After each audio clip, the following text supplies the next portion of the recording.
plains belong to farmers now, the buffalo are gone. The Blackfoot sing for tourists, their ancient battle songs. The Absaroka raid no more, the Cheyenne and Sioux are tame.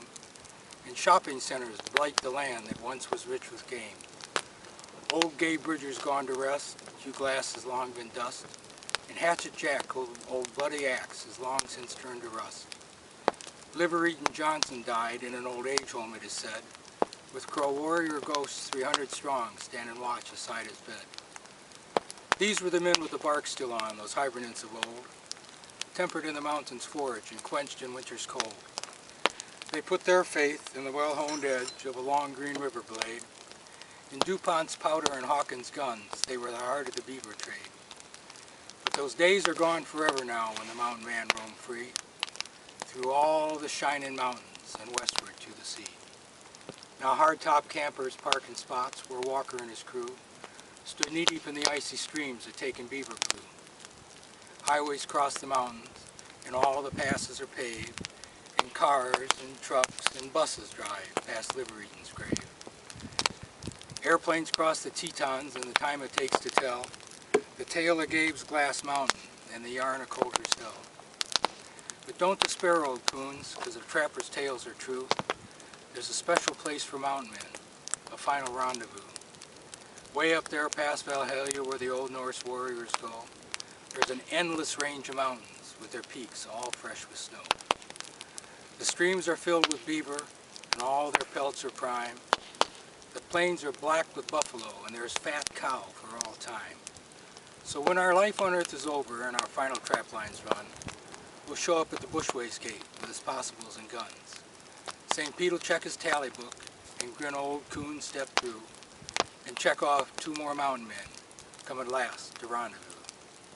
That's called The Last Rendezvous, and it's an anonymous author, and every phrase of that poem is authentic as far as the period from 1824 to 1840. Thank you.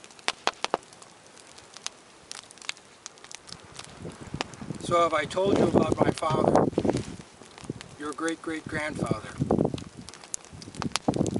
My father, he was a mountaineer. His fist was a knotty hammer.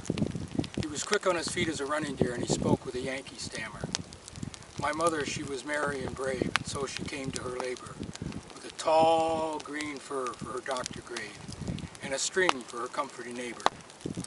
And some are wrapped in linen fine, and some like a godling scion. But I was cradled in twigs of pine with the skin of a mountain lion. And some remember a white starched lap and a ewer with silver handles, but I remember a coonskin cap and the smell of bayberry candles. The cabin logs with their bark still rough, my mother who laughed at trifles, the tall, lank visitors brown as snuff with their long, straight squirrel rifles. There are times at night when I can hear, through the deepest one of my slumbers, the fiddle squeaking the boots along and my father calling the numbers. The quick feet shaking the pitchin' floor and the fiddle squealing and squealing, till the dried herbs rattled above the door and the dust rose up to the ceiling. Aye, there are children lucky from dawn to dusk, but never a child so lucky. For I cut my teeth on the money musk in the bloody ground of Kentucky. When I grew tall as the Indian corn, my father had little to lend me, but he gave me his great old powder horn and his woodsman's skill to befriend me. With a buckskin shirt to cover my back, and a redskin nose to unravel each forest sign, I traveled as far as a scout could travel, till I lost my boyhood and found my wife. A girl like the Salem Clipper, a woman straight as a hunting knife, with eyes as bright as the dipper. We made our camps where the buffalo roam, unheard of streams were our flagons, and I sowed my sons like the apple seed on the trail of the westward wagons. They were right tight boys, never sulky, never slow, a goodly fruitful muster. The eldest died at the Alamo, and the baby, our youngest, fell with Custer. The news that told it burned in my heart, but I smiled and said, so be it.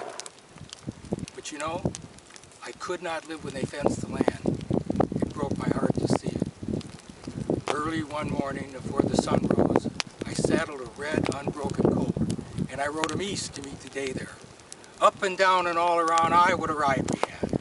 And when he was finished, he threw me down like a thunderbolt. And, for measure, he rolled on me as I lay there. The hunter's whistle hummed in my ear as the city men tried to move me. And I died. I died in my mocks, like a pioneer, with the whole wide sky above me. Now I lie in the heart of the fat black soil like the seed of a prairie thistle. It has ashed my bones with honey and oil and picked them clean as a whistle. And in May, my youth returns with the rains of spring, and my sons return with the wild geese flying. I lie and hear the meadowlark sing, and I have much content in my dying. But you know, I have a prayer, a request from you.